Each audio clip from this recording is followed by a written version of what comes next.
Hello, I'm Dango Rose. Welcome to the Mountaineer Podcast, where everybody's listening. The Mountaineer brings you the latest news of the Peak to Peak region, in print, online, through our podcast, social media, and special publications.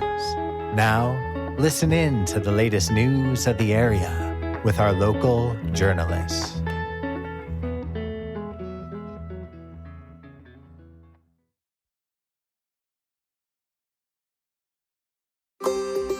Hello, I'm Dango Rose, and this is the Mountaineer Podcast where everybody's listening. And I'm Cynthia Davis. In this week's episode, we hear from Deb D'Andrea on the creation of the Bizarre Cat Bazaar.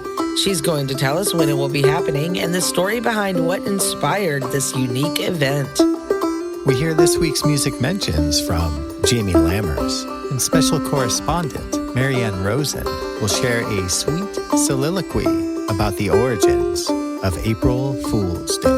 And for our final segment, I'll be interviewing my co-host, Dango Rose, who is currently down the mountain this week with Elephant Revival. They're playing their very first Denver show since going on hiatus in 2018. We'll talk about what's in store and what's on tap as he and his bandmates reawaken this pride of hibernating elephants.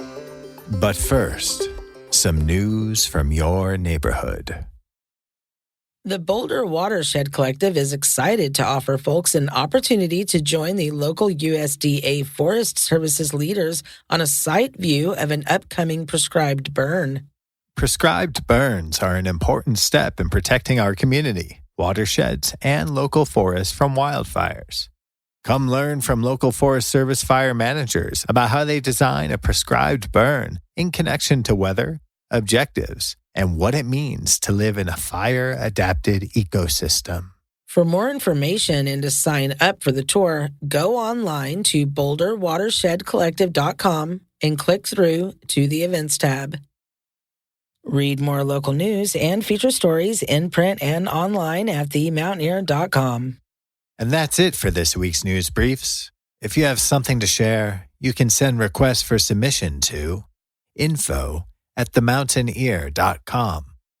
As long as it meets our community standards, we'll be sure to include it in a future episode. Brightwood Music has been serving the Peak to Peak region and beyond since opening in 2008. The full-service music store offers new and used instruments and will even repair the ones you've got. Go ahead and check them out on Facebook at Brightwood Music.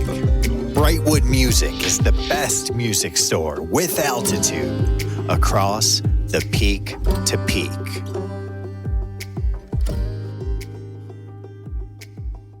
For our lead story, we go to Deb D'Andrea with the Bizarre Cat Bazaar. She's in the beginning stages of planning a fun-filled day in honor of local legend Fred the Cat. Deb, can you give our listeners a few more details about Fred? Fred the Cat is a stray cat that was hanging out in Netherlands, and people were disheartened with the politicians that were running for town at that time, and somebody got the idea to get enough signatures to have Fred the Cat be on the ballot, and she won. So she's the historical honorary mayor of Netherlands, and she is, her plaque is in front of town hall. There's been some questions as to whether she's actually there. We're sort of scouring. The Mountaineer has a bunch of articles on Fred the Cat from that time period, and Barbara Hardt is working to pull a bunch of that stuff together. And what inspired you to designate a town bazaar in her honor? A friend came to me with the name and the idea and was like, what do you think about this? And I'm like, this is freaking awesome. And so decided to just do the Bizarre Cat Bazaar and freaking run with it. So tell us when it's happening and also what your vision is for the event. It's August 12th from 10 to 6 in the center of town. So I'm looking into getting flags and streamers and, like the lanterns that you see, think Thailand bazaars, really, colorful, immersive, fun it's a bizarre bazaar where everybody's in cat costumes, however you define a cat costume, and it's just going to be really energetically fun. It's sort of like a bazaar meets Burning Man. And what's the best way to get in touch with you for those that want to get involved? So if you go to the bizarrecatbazaar.com, there's a link there that takes you to my email, so you can email me. I've also, on the article in the Mountaineer Believe, listed the tiny URLs for both volunteering and vendors. I'm looking for, I want to support the local artists. They can contact me via messenger or email or, I'm definitely easy to get hold of or find. And, I'm looking for this to be very inclusive for everyone. And I also want to bring some really unique outside talent, too, to complement people who are local. Thank you, Deb. We can't wait to see how this turns out, and we will definitely catch up with you over the next few months as things progress.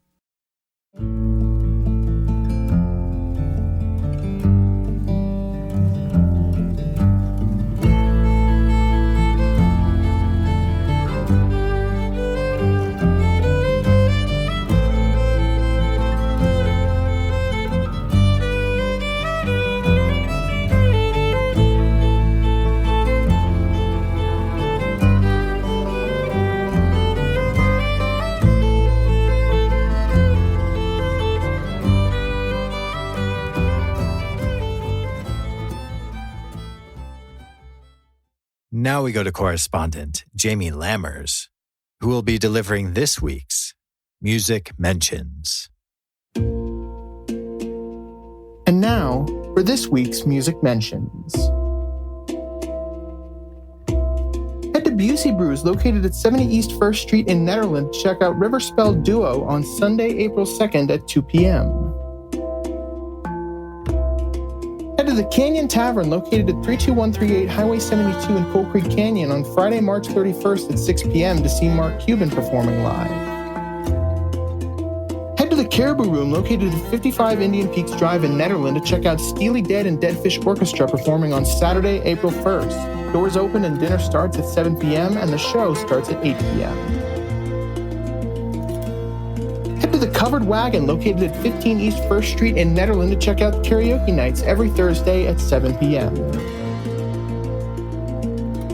Head to 261 Eldora Ski Road site in Netherlands, the Woodward Boombox in particular, to check out DJ Mr. Cal performing live on Friday, March 31st at 1 p.m. Head to the Gold Hill General Store and Pub on Friday, March 31st at 7 p.m. to see Porphyry performing live. They're located at 531 Main Street in Gold Hill. Head to Howlin' Wind Brewing on Saturday, April 1st at 4 p.m. to see Bear Hat performing live. They're located at 51A Main Street in Rollinsville. Head to the Jamestown Mercantile, located at 108 Main Street in Jamestown, to check out David Lawrence and the Spoonful performing live on Thursday, March 30th at 7 p.m. Also be sure to head there on Friday, March 31st at 7 p.m. to see the Half Max Trio performing live. Knotted Root Brewing is currently hosting the Brewers Dozen featuring Kings of Prussia and Friends every Saturday at 5 p.m.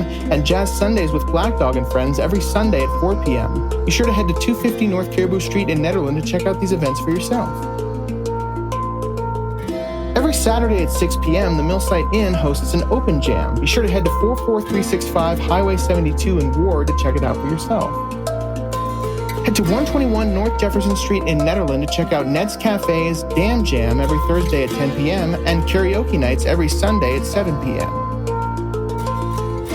And finally, be sure to head to 20 East Lakeview Drive, number 112 in Netherlands, where Very Nice Brewing Company is located, on Friday, March 31st at 6 p.m. to see Zazanian Music performing live, on Saturday, April 1st at 5 p.m. to see Raven Wolf performing live, and on Sunday, April 2nd at 4 p.m. to see Fast Floyd performing live.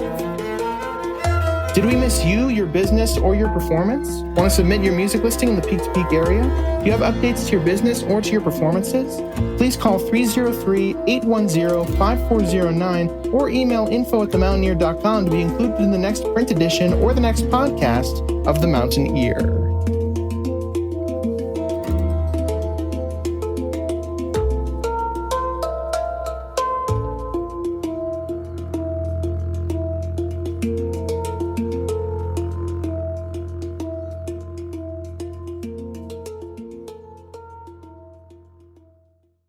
Thank you, Jamie.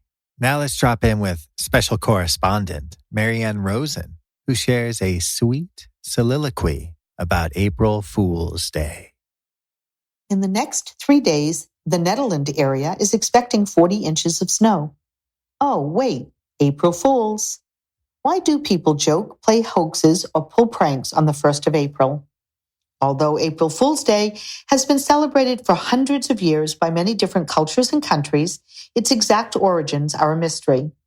One theory has the holiday beginning around the year 1561, when a Flemish poet wrote a comical verse about a nobleman who sends his servant on ridiculous errands, and the idea took off. A second theory has its beginnings in France in 1582. That year, the new year was changed from April 1st to January 1st. Many citizens did not get the message and continued the April 1st celebrations. They soon became the butt of jokes and hoaxes. A common prank was to attach paper fish to their back and to refer to them as easily caught fish and gullible people. They were called April Fools. Still, another theory states that April 1st was associated in Rome with Hilaria. Hilaria was celebrated by the followers of the goddess Cybele. During the holiday, people dressed in disguises and mocked fellow citizens, all inspired by the legend of Isis, Osiris, and Seth, a conflict of order versus disorder. One more theory is that the date is tied to the vernal equinox, when Mother Nature fooled people with ever-changing and unpredictable weather. A final idea is that the holiday began in Belgium as a day in which parents, grandparents, and teachers would fool children, but it then broadened into the more inclusive April Fool's Day. However it began, by the 18th century, the concept of April Fool's Day had spread. In Scotland, it turned into a 2-day festival, the hunting of the gawk and Tale Day. On Gawk Day, a gawk being the symbol of a fool or a cuckoo bird, people were sent on phony errands. And on Tale Day, pranks were played, like pinning fake tails or kick-me signs on people. On the other side of the ocean, in 1771, a diary in Boston suggests that sending people on wild goose chases on April 1st had become common in New England. In more recent times, the media and major brands has led to the holiday's long life. Radio, TV, websites, and newspapers have reported ridiculous fictional claims that have fooled audiences, such as the BBC reporting that Swiss farmers had grown spaghetti on trees, Sports Illustrated writing about a rookie pitcher with a 168-mile-per-hour fastball, Taco Bell reporting that they were purchasing the Liberty Bell and changing its name to the Taco Liberty Bell. The opposite has also happened, where things that actually were true were not immediately believed because they were reported on April Fool's Day. A couple of examples were the death of Marvin Gaye and a major earthquake and tsunami.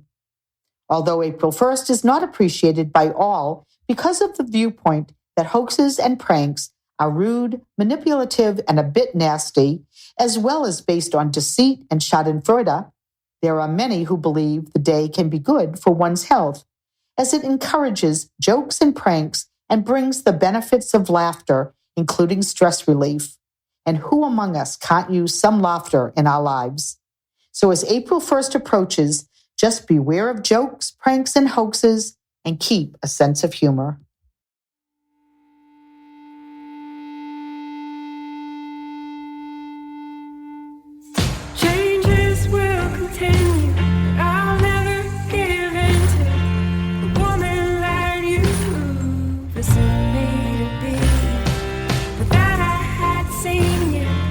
Feel me beneath you, burning a distance.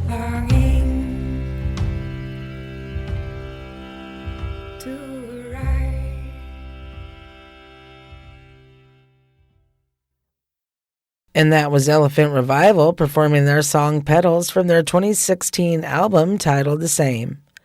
And now, for our final segment, we talk to Dango Rose. You all know him as co-host of the Mountain Air podcast, but first, Dango, tell us how else people across the peaks would know you. Well, I am a founding member of the band Elephant Revival that got its roots in Netherlands starting in 2006. And the band has been on hiatus for some time now. Is this an official re-emergence? Yes, we have been revitalizing this pride of hibernating elephants. And it's been quite a monumental feat. And it's actually pretty amazing. The music is feeling incredible right now. The camaraderie is feeling good. And we just couldn't be happier to be playing music together. Last night, Elephant Revival played an amazing show at the Mission Ballroom in Denver, and people may have noticed a few additions and adjustments to your usual lineup. Can you tell us a little bit more about that? The three founding members, co-founding members, Bonnie Payne, Bridget Law, and myself, we are here, and Charlie Rose joined the band in 2015. Darren Garvey joined the band in 2016. And now we have Daniel Sproul from Rose Hill Drive on electric guitar. And man, he shared the stage with The Who, Van Halen, Aerosmith, Stone Temple Pilots. I mean, this guy is a guitar hero. And he's so sensitive and subtle on the instrument. And to be able to go into that rock pedigree, but then also be so sensitive to be able to play with a musical saw and, some of the softer tonalities of Bonnie's vocal. It's just creating a whole new tapestry of what we're able to accomplish just within one song. Traditionally, I would say Elephant Revival has always been classified as a bluegrass folk fusion band. But as we all know, with change comes evolution. After coming back together, do you think the music has evolved from those original roots? The music now, last night at the Mission Ballroom, we did a Tool cover of the song Schism with a 7-piece drum line with drummers from the Denver Broncos drum line, the Avalanche drum line, the Nuggets drum line. So really high quality professional drummers to join our drummer Darren and Sproul on guitar, and we just rocked Schism by Tool. That's as far from bluegrass as I could imagine. But we are who we are, so we have this sort of tonality that does, root us down in roots, folk, Celtic, Americana, bluegrass, or old-time traditional. Those, we have those roots, but we're really kind of going in a art rock kind of direction too, with how Bonnie writes on the cello. It's cool. It's a cool thing to, have our lead voice writing on a cello, and then we, collaborate around that.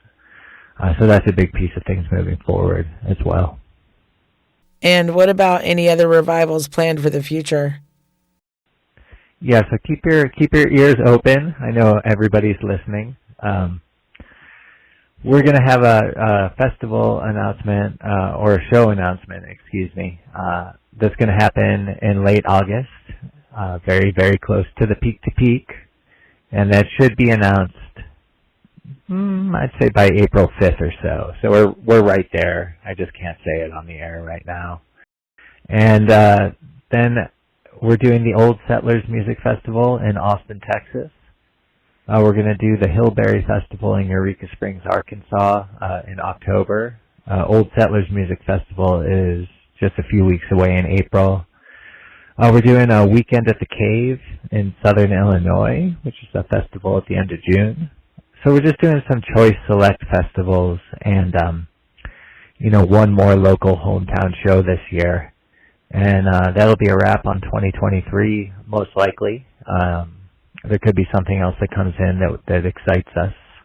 After so many years touring on the road, things move so fast. So what we're really being intent upon now as we wake up, as it were, is to take things slow and at our own pace that's healthy for each of our individual lives and the lives that we have with our families. So what's the best way to keep up with updates and other news? I would say on the socials, Facebook, Instagram, Elephant Revival, also Spotify, the entire catalog is there. And thank you, Dango. Myself included, there are a lot of people out there overjoyed to know Elephant Revival is back together to re-emerge and make more music. They raised me as though I was their own.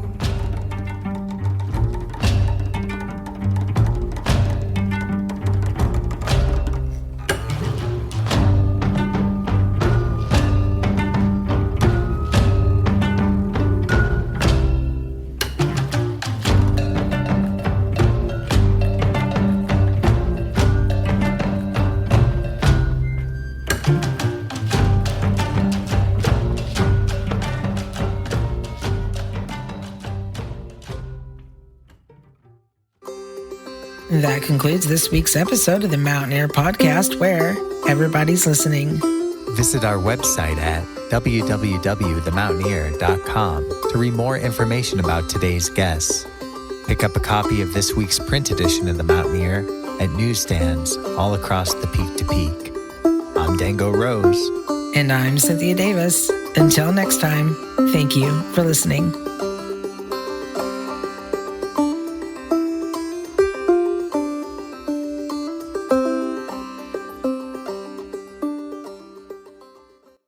Up here in the mountains, things are weird.